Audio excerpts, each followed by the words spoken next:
The Japanese naval aviators who soared into the early skies of the Pacific War were imbued with an unshakable conviction in their own supremacy and the fundamental weakness of their American foe. Their entire worldview, forged in training and reinforced by propaganda, painted a picture of a fragmented United States Navy, a force timid, dispersed, and shackled to its own coastline. They believed America possessed neither the martial resolve nor the logistical backbone to confront the battle-hardened fleets of the Imperial Japanese Navy in the vast expanse of the open ocean. Japanese strategic doctrine celebrated the unparalleled prowess of their aircraft carriers, a belief seemingly validated by the audacious and successful raid on Pearl Harbor. The notion that the Americans could mount a swift, potent, and sustained counteroffensive from the sea was considered a fantasy. The pilots expected to encounter, at best, scattered and disorganized resistance that their superior skill would easily sweep aside. This carefully constructed reality began to fracture in the initial combat encounters. Japanese air crews would approach a contested island or a reported enemy convoy, anticipating a straightforward mission against feeble defenses, only to be met by rising squadrons of American fighters and bombers. These aircraft did not emerge from distant fixed land bases, as their maps and intelligence suggested was possible. Instead, they materialized from the empty horizon, launched from the decks of massive, flat-topped carriers that functioned as fully operational, mobile airfields. For pilots trained to calculate fuel ranges and operational radii with precision, the sudden, inexplicable presence of American air power in zones deemed far beyond their reach was deeply disconcerting. It defied logic. In their reports and conversations, they began to refer to these mysterious vessels as phantom islands, unnatural landmasses that floated defiantly where no land should be.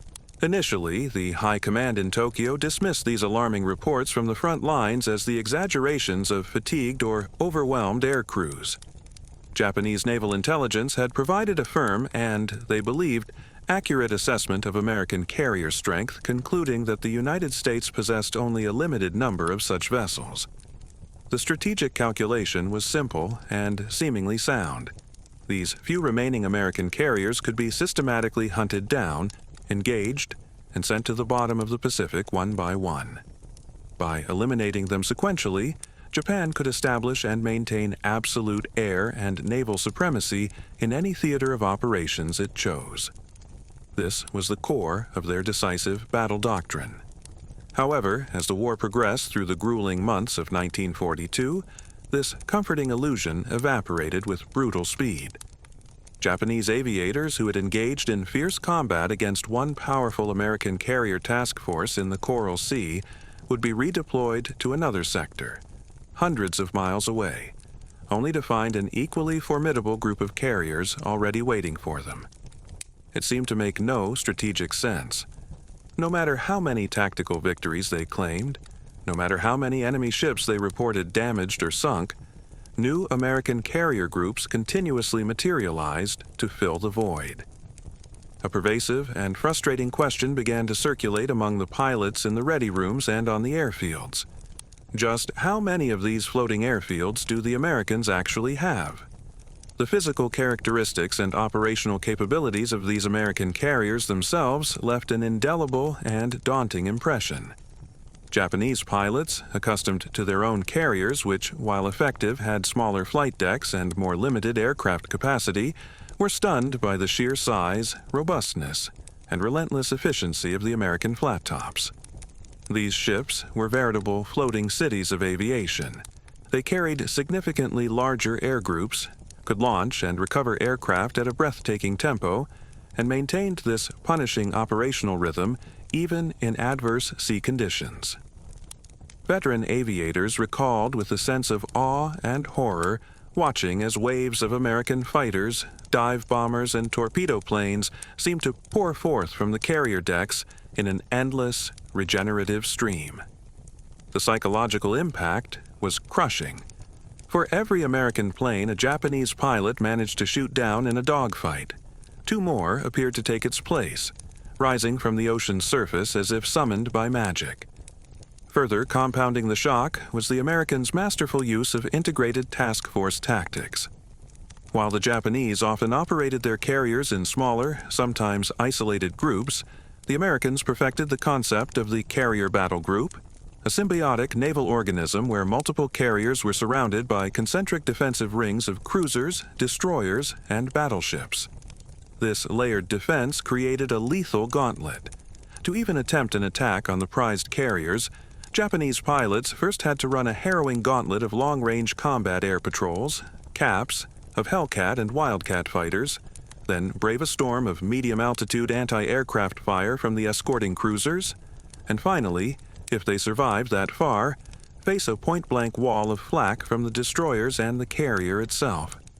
Survivors of these missions often confess that even on the rare occasions when they successfully placed a bomb or torpedo on an American carrier, the enemy's damage control was so swift and effective that the ship often seemed to be back in action with astonishing speed, its flight deck patched and its air wing replenished. The cumulative effect of these early jarring encounters planted a seed of profound dread that steadily grew within the ranks of the Japanese Air Corps. They were forced to a terrifying realization. The Pacific Ocean was no longer a vacant expanse where their superior training and fighting spirit alone could guarantee victory. America's Phantom Islands had transformed every square mile of sea into a potential battlefield. Every horizon line could now conceal the vanguard of a new American air assault. The very weapon system Japan had relied upon for its decisive advantage, naval aviation, was being not just matched, but systematically surpassed by an enemy they had profoundly underestimated. The psychological weight of this revelation was immense for a military culture built upon honor, sacrifice, and a belief in its own invincibility. To confront the reality that their foe possessed an apparently inexhaustible supply of these formidable weapons platforms was both humiliating and demoralizing. Personal letters and diaries recovered after the war are filled with expressions of stunned disbelief. One pilot captured the sentiment with bitter eloquence. "The ocean itself seems to belong to the enemy. Wherever we fly, their floating islands rise up to block us." By the end of 1942, the pre-war image of the United States as a distant, decadent, and hesitant power had been utterly obliterated. The Japanese aviators, who had once embarked on their missions with an air of inevitable victory, now faced a new and grim truth. They were locked in a brutal war of attrition against an adversary whose navy carried entire, fully functional airfields on its back, an adversary for whom the vast distances of the Pacific were merely a minor logistical inconvenience. In the intoxicating aftermath of Pearl Harbor, a powerful narrative of triumph and enemy weakness took root among Japanese naval aviators. They had witnessed the proof of their prowess in the burning, shattered hulks of the American battleship fleet.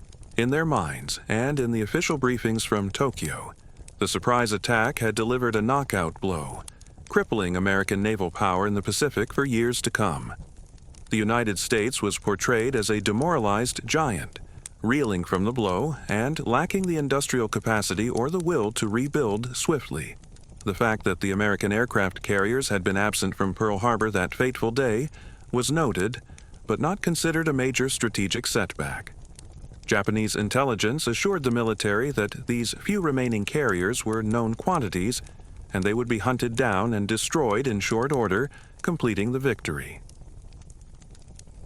This confident worldview was first challenged during the early American counter-raids on the Marshall and Gilbert Islands in early 1942. For the Japanese pilots stationed there, the appearance of organized American carrier groups striking back at what were supposed to be secure imperial possessions was a profound shock. They had been told the enemy was prostrate, yet here were these very floating airstrips launching attacks with audacity and precision. The dissonance between the official story and the combat reality was unsettling. The Battle of the Coral Sea in May 1942 deepened this sense of disquiet. It was history's first carrier versus carrier battle, where the opposing surface fleets never sighted each other. The battle was fought entirely by aircraft, a new form of naval warfare. While Japanese pilots fought with their customary skill and courage, they returned from the engagement with a newfound, grudging respect for their American counterparts. The enemy had not only survived Pearl Harbor, but had clearly learned, adapted, and was now fighting back with sophisticated tactics and coordination. Even in claiming a tactical victory, many Japanese aviators felt an underlying unease. Rumors began to circulate. Whispers about new American carriers already sliding down the ways in stateside shipyards. For pilots who understood the immense time and resources required to build a single capital ship, the idea that their enemy could replace and even expand its carrier fleet so quickly seemed fantastical. Yet the evidence was mounting that it was true. The psychological impact was profound.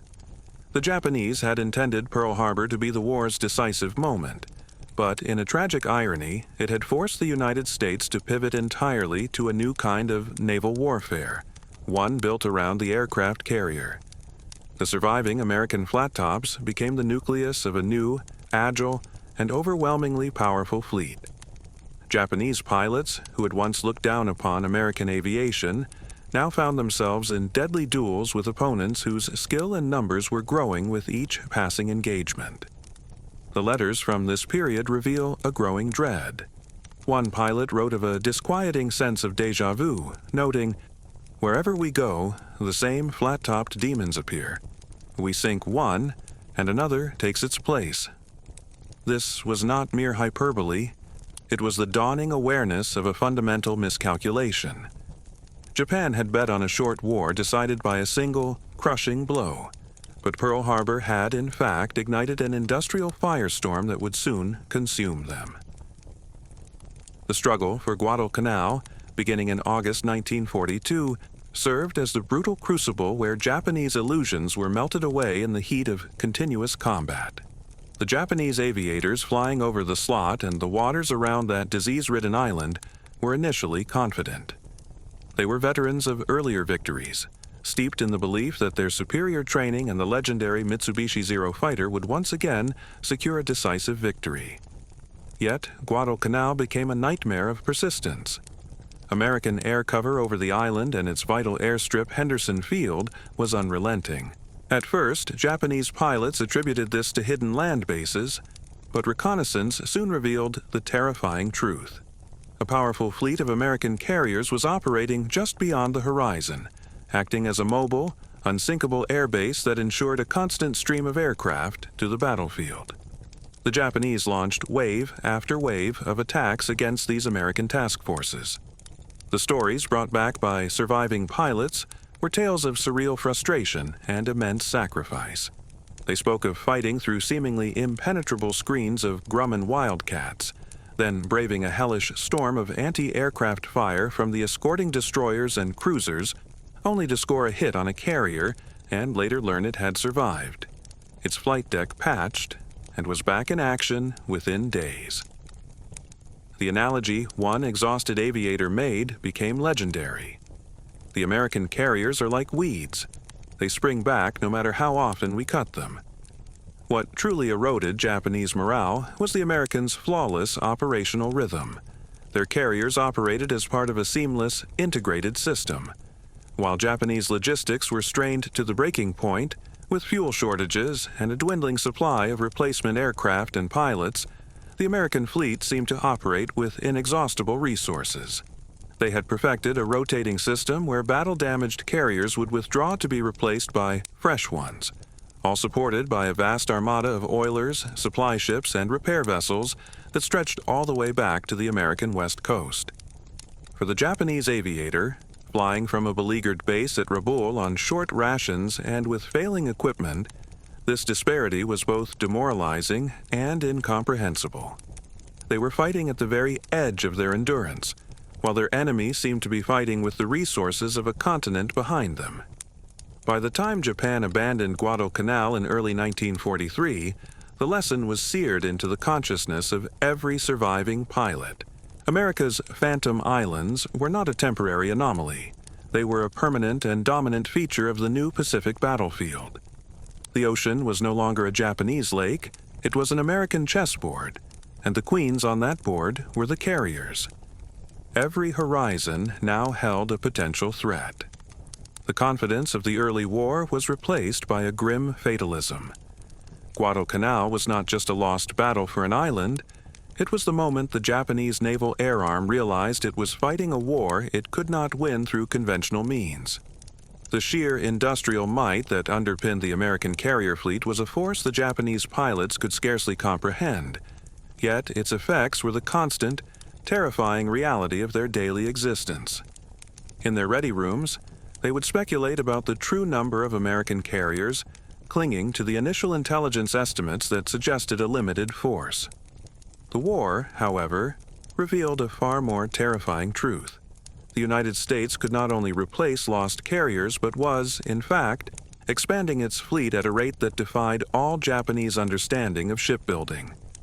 While Japanese industry, reliant on skilled artisans and limited resources, took years to construct a single carrier, American shipyards like Newport News and Brooklyn were turning out these colossal warships in a matter of months.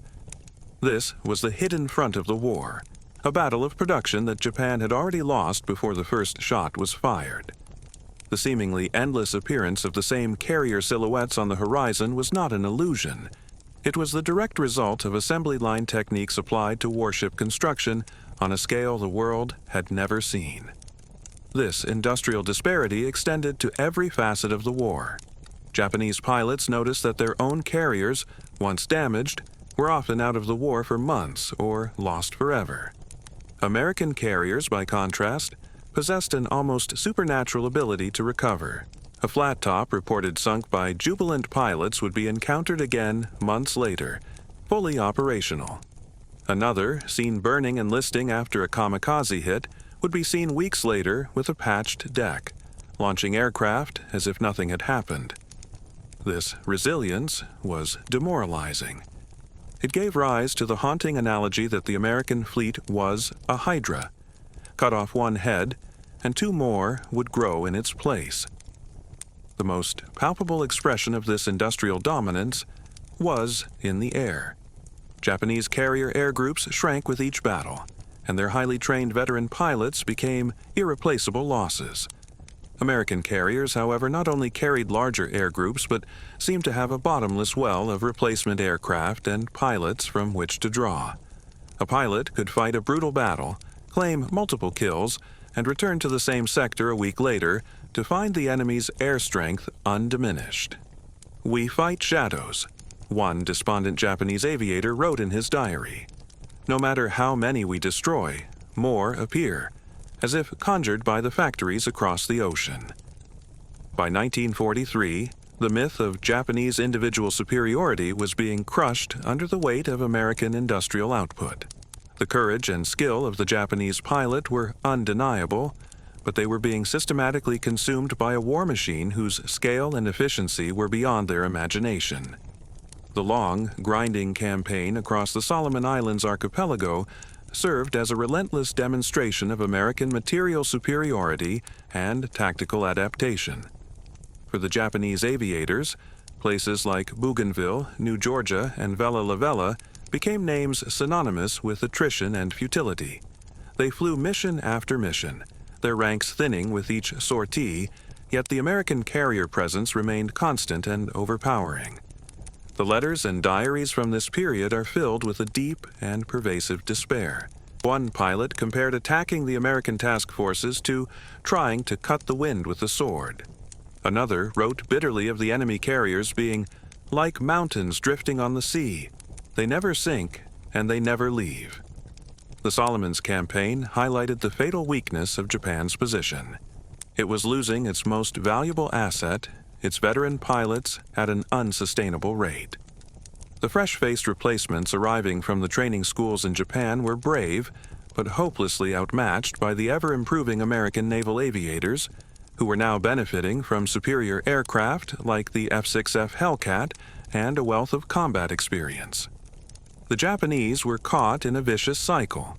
Losses led to less experienced pilots, which led to higher losses. The Americans, by contrast, were on a virtuous cycle of improving training, technology, and tactics. This widening gap created a profound psychological trap for the Japanese airmen. They knew their own strength was ebbing, while their enemies only grew. The Phantom Islands became the ultimate symbol of this imbalance. Every Japanese operational plan, every attempt to reinforce a garrison or intercept a convoy, was thwarted by the sudden appearance of a carrier group.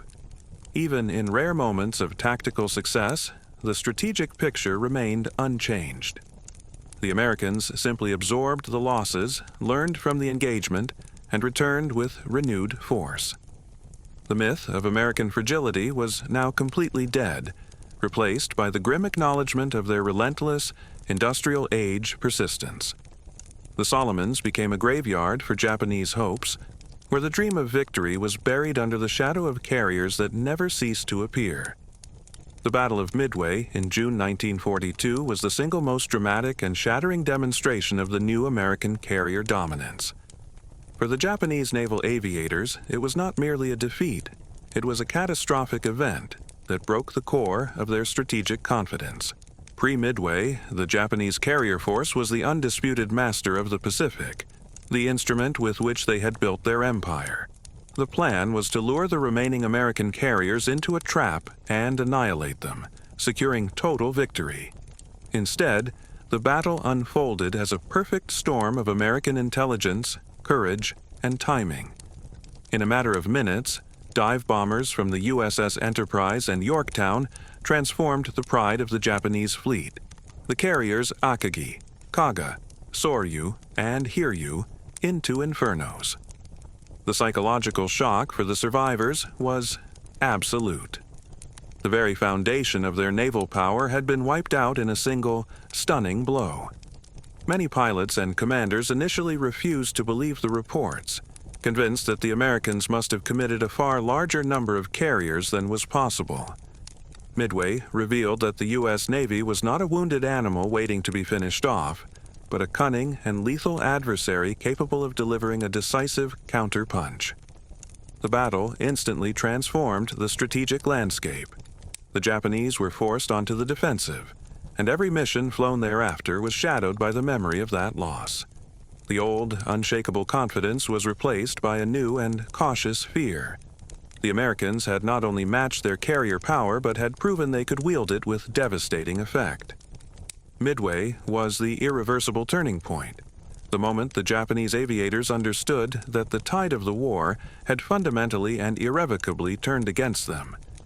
By the closing years of the war, the situation for Japanese naval aviation had descended into a state of utter desperation. The once proud air arm had been bled white by years of attrition. Its veteran pilots were almost all dead, its carriers were mostly sunk, and its aircraft were increasingly obsolete. Facing the relentless, multiplying Phantom Islands of the American fleet, conventional tactics had proven utterly futile. Out of this despair was born the most extreme and tragic tactic of the war, the kamikaze.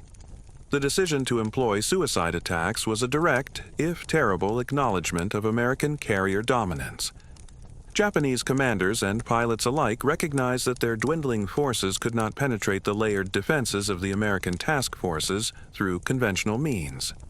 The only way to ensure a hit on the seemingly invulnerable carriers was to turn the aircraft itself into a guided missile, with the pilot as its integral and sacrificial guidance system. For the young pilots recruited for these missions, it was a grim calculus. Their death was the price to be paid for a chance, just a chance, to disable one of the floating fortresses that had plagued them for so long. The kamikaze campaigns of 1944-45, particularly off the Philippines and at Okinawa, were terrifying for the American sailors who endured them. They caused significant damage and loss of life. However, they ultimately failed to alter the course of the war. American damage control and engineering resilience proved as formidable as their industrial power. Carriers that sustained horrific kamikaze hits, with flight decks torn open and fires raging, were often able to return to action after quick repairs. The ultimate, cruel irony for the Japanese was that even this ultimate sacrifice could not stem the tide. the Phantom Islands kept coming. The kamikaze was not a weapon of victory, but a testament to the absolute and total dominance achieved by the American carrier fleet. It was the final, tragic admission that Japanese courage and spirit could not prevail against the overwhelming material and industrial power that those floating airfields represented. In the silence that followed the war's end in 1945, the surviving Japanese aviators were left to contemplate the harrowing journey they had endured. Their reflections, captured in memoirs and interviews, consistently return to the image of the American aircraft carrier as the defining symbol of the conflict. It was more than a warship. It was an agent of revolutionary change in naval warfare. From the first confused reports of Phantom Islands to the final, desperate kamikaze dives against their steel decks, the carriers had been a constant, terrifying, and ultimately victorious presence. The legacy of these floating airstrips extended far beyond the defeat of Japan. They had irrevocably ended the age of the battleship and ushered in the era of naval aviation and power projection. The United States had learned to wield the carrier not as a mere tool, but as the centerpiece of a global strategy. For the Japanese pilots who had fought against them, the carriers remained in memory as phantoms of steel, unstoppable, regenerative, and limitless. Their war had been a painful lesson in how technological innovation, industrial capacity, and tactical adaptation could combine to reshape the world. They had faced not just a navy, but a nation afloat, and in doing so they had witnessed the dawn of a new age of warfare, one written in fire on the flight decks of the Phantom Islands that ruled the Pacific.